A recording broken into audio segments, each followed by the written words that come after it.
Hello, everyone. This is Yoko. In this channel, I've noticed that many events happening in China often don't get conveyed accurately to countries outside of China. Therefore, I've taken it upon myself to gather information and share it in English.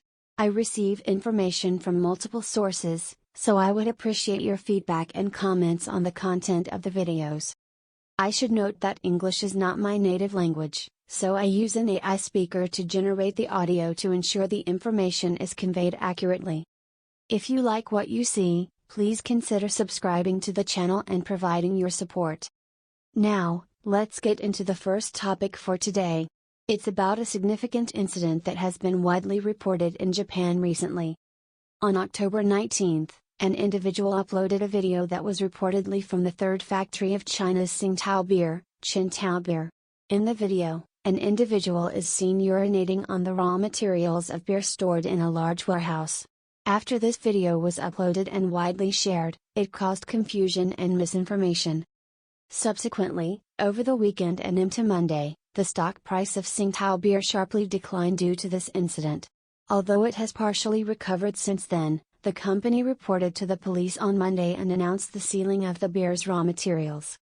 By the way, the location of the Qingdao beer factory where the video was reportedly taken is in Qingdao City, in an area called Guizhou. In response to Qingdao beer's report, local authorities initiated an investigation and sealed all the raw materials. Additionally, it has been reported that the individuals who filmed the video and urinated on the raw materials have been detained. This information was available on October 21st. However, there are still many doubts surrounding this issue. One of the major questions is the timing and location of the video, which remains unclear. If the video was taken recently and the urinated raw materials haven't been used, Qingdao beer might be safe. However, the low quality of the video has led to suspicions that it could have been recorded earlier. Since the factory itself was built in 2012, if the video is from a previous time, it's possible that the urinated raw materials have already been used. Furthermore, there are doubts about whether the video is genuinely from Qingdao beer's third factory. Some reports suggest that it might have been recorded in a warehouse of a logistics company. Because the information sources on this matter are vague, these reports may be a tactic to divert attention away from Qingdao beer's involvement. As for the motive behind urinating in the video, there are various speculations. Since it's unlikely that someone would go to such lengths just to urinate, if it indeed happened at the Qingdao factory, the individual might have had a grudge against the factory or harbored various grievances that they vented in this manner. Additionally, some theories suggest that someone intentionally spread the information to create chaos in the stock market.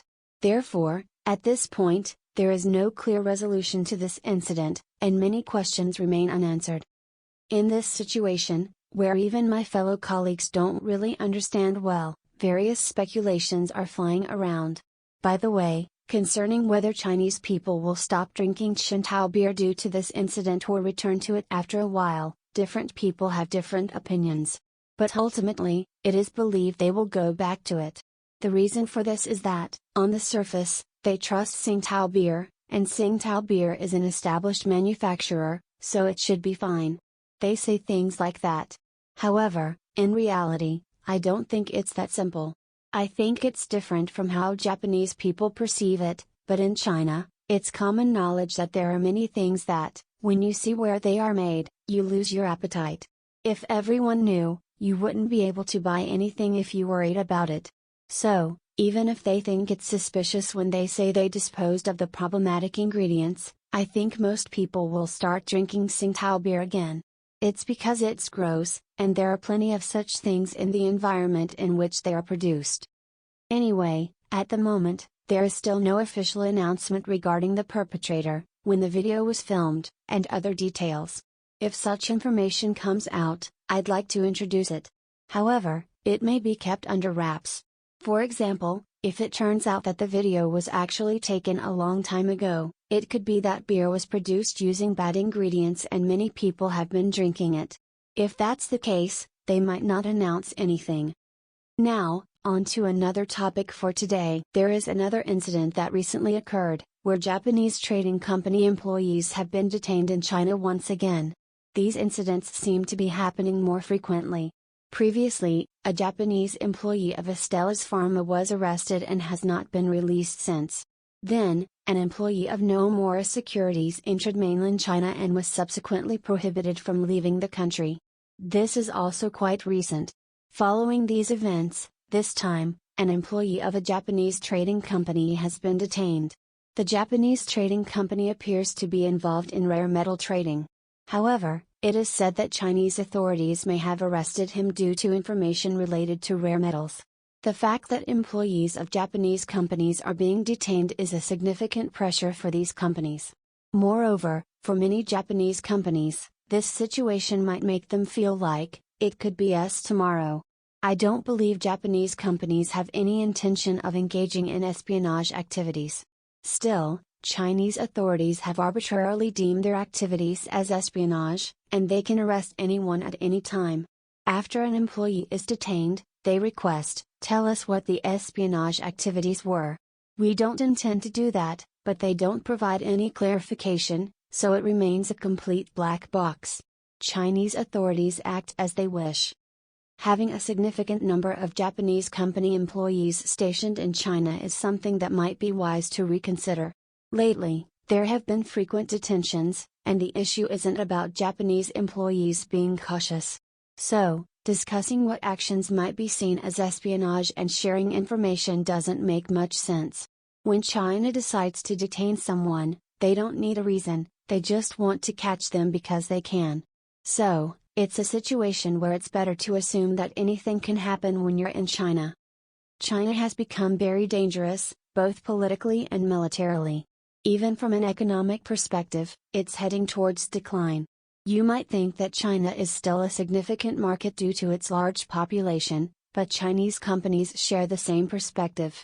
Ultimately, when the Chinese economy starts to stagnate, they will have to compete under unfavorable conditions because they will have to compete with companies backed by the Communist Party. Then, the Chinese market may not be as attractive as it seems.